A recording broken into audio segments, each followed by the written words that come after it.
Hello and welcome to the video conference of MWF Press. I'm Fatima. Stay tuned.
Hello, Michal, and welcome to the third video conference of MWF Press.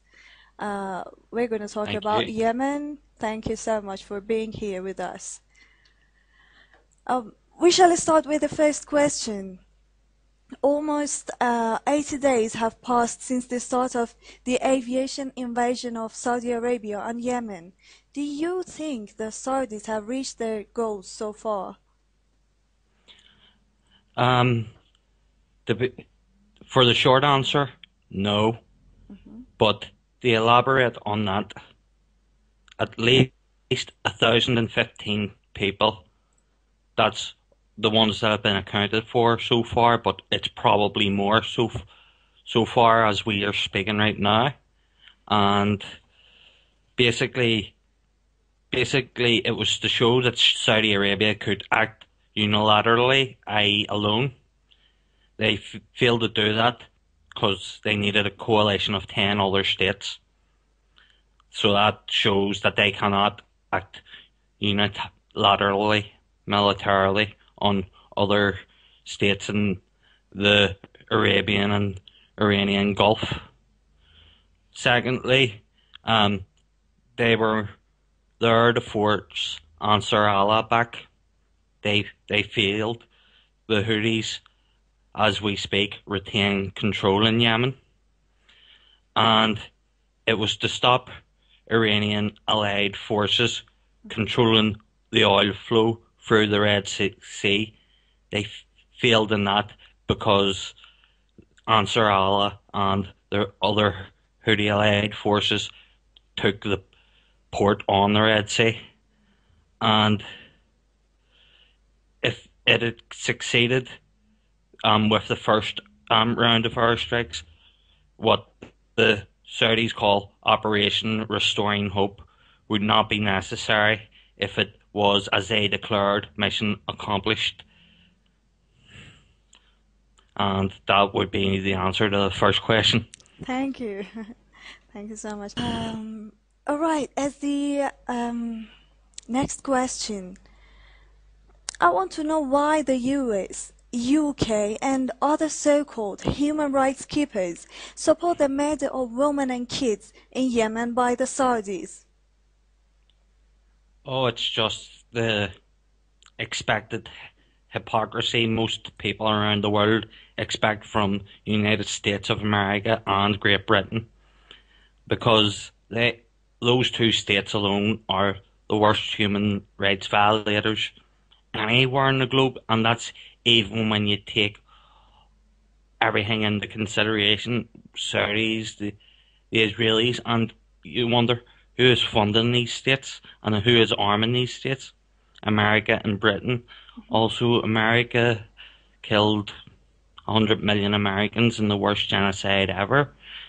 The Brits killed 40,000 40 million, I beg your pardon, Australians in the worst and basically before the Saudis intervened militarily with their air force, American drones and other covert operations in Yemen between 2002 till now had killed at least 1,513 Yemenis and injured at least 424 others.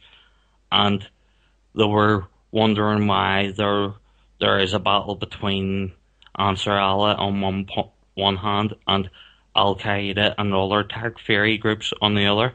Mhm. And it's like it doesn't dawn on them that their intervention could have ignited the tinderbox. Have you seen the picture of two kids that were burnt completely, but they were alive? That after their house were burnt by the Saudi, and their family were killed. They were just alive, but completely burnt. Their clothes were burnt. What was the danger, and what was the sin of these kinds of children and kids, very small kids? How can be dangerous?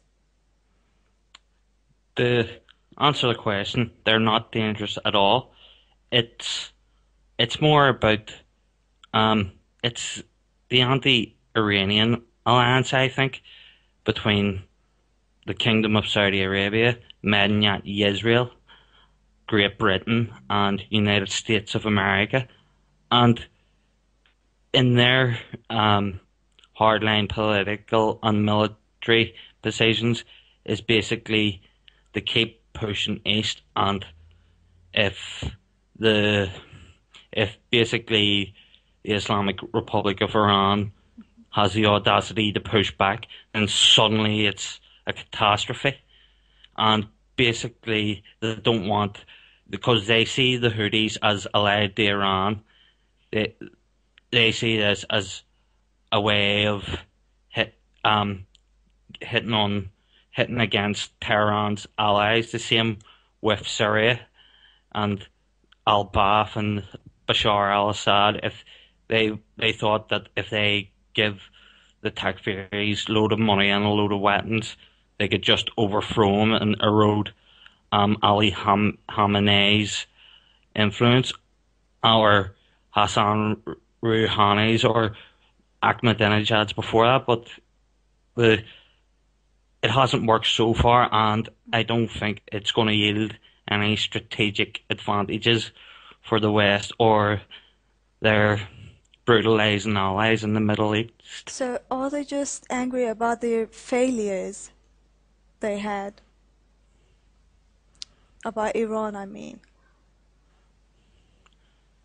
I think it's no coincidence that this started at around the same time as the negotiations with America, and I think it's will negotiate with you on face to face on one hand, but militarily in the background, we're going to be undermining you at every opportunity, and the mindset hasn't yielded any results except, as I said, the thousands dead in Yemen who, as you say, did nothing to deserve it, or pose no threat to anybody. Well, pose no threat to anybody unless you're allied to Al Qaeda or the Wahhabist monarchy in Al Saud. Yeah, thank you so much. Shall we go to the next question? Yep. Okay.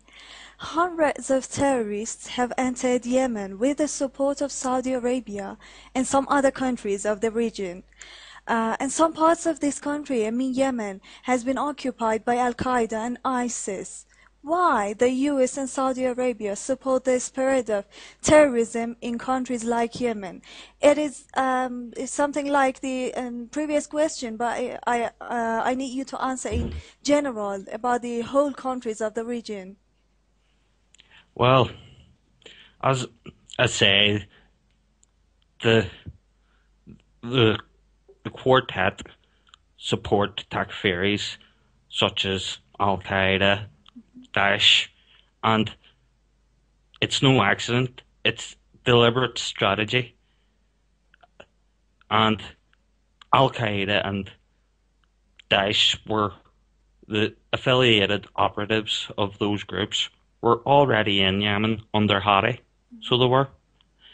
And basically, the quartet, like Al Qaeda, because it has proven itself an effective weapon, particularly against Iran in Operation Gladio, and also um, the Saudi Wahhabists in the Cold War used Al Qaeda very effectively against the Soviets in Afghanistan, and basically there's also another edge to this sword.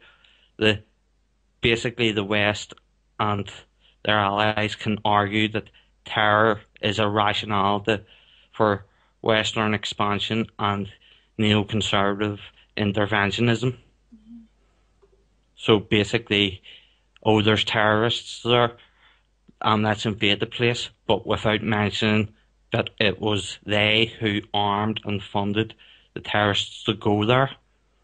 So basically, it's a double-edged sword and a weapon that they're only too eager to use at times, which has resulted in the deaths of hundreds of thousands, if not millions, of people. Thank you. Do you think Yemen's situation will be the same as Syria and Iraq's, and they will face the same fights between the government and the terrorists? I think the Takfiri groups have already created that polarizing image of them against the Shia government. It's like the scenario that was in Iraq, and it's the same scenario in Syria, and basically, they've created. I think they have created in the west and the northwest of Yemen that they've created that mindset there for the battle against the Houthis and Ansar Allah. So you believe that it is going on the same process and same consequences as the Syria and Iraq, right? It is, but the thing is, it will get less attention because Syria and Iraq are bigger countries, whereas Yemen is just a small country on the Red Sea beside Saudi Arabia and the Horn of Africa.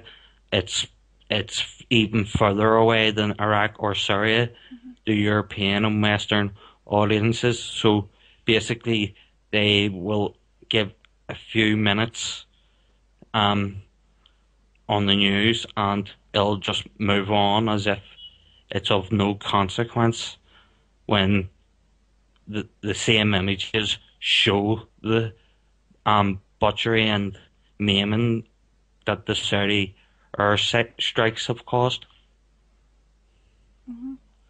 Thank you. Israel has also defended the Saudi attacks on Yemen. What are the similarities between the murder of Israel in Gaza and the murder of Yemenis by the Saudis? Well, they're both allies, so they're going to have similar tactics. They're both armed by America and Britain. They both used their air forces because they knew that they could sustain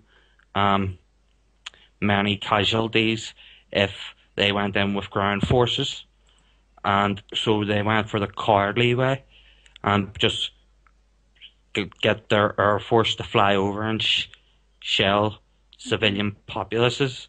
They were both disproportionate onslaughts when you compare with what Hamas's Izzadin al-Qassam brigades were doing to fight back against the Israeli military, and when you compare what Ansar Allah and the Houthis were striking militarily compared to what the Saudis and the Israelis, they were both disproportionate onslaughts and which involved heavy airstrikes, and to be honest, they were both acts of genocide against Arab tribes. That's right. Because the Palestinians and the Yemenis, men, women and children, all civilians which where non-combatants were targeted and killed. That's right, yes. Thank you. Yemen's military and civilian forces have started missile attacks on Saudi Arabia. How do you think that would affect the future of this war? It could push them back, but on the other hand, it won't deter Saudi Arabia from airstrikes because they'll get financial support from Britain, America, and Israel, and they'll also get arms from those countries and political support publicly.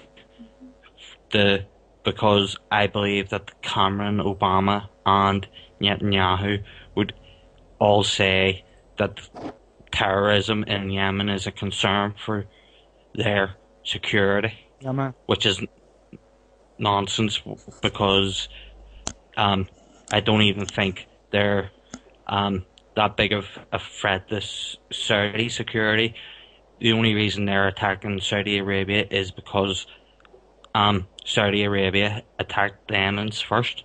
Michal, as the next question, are the Saudis brave enough to fulfill ground attacks on Yemen? And if so, what would be waiting for them?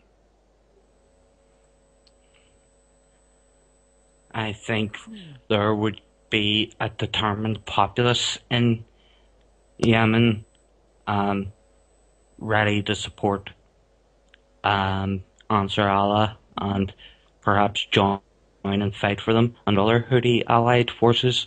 And to be honest, I really couldn't imagine that a Saudi invasion would be successful. I think that even if they and the Takfiris formed a military alliance and went in, even unless they were militarily supported by Britain and American forces,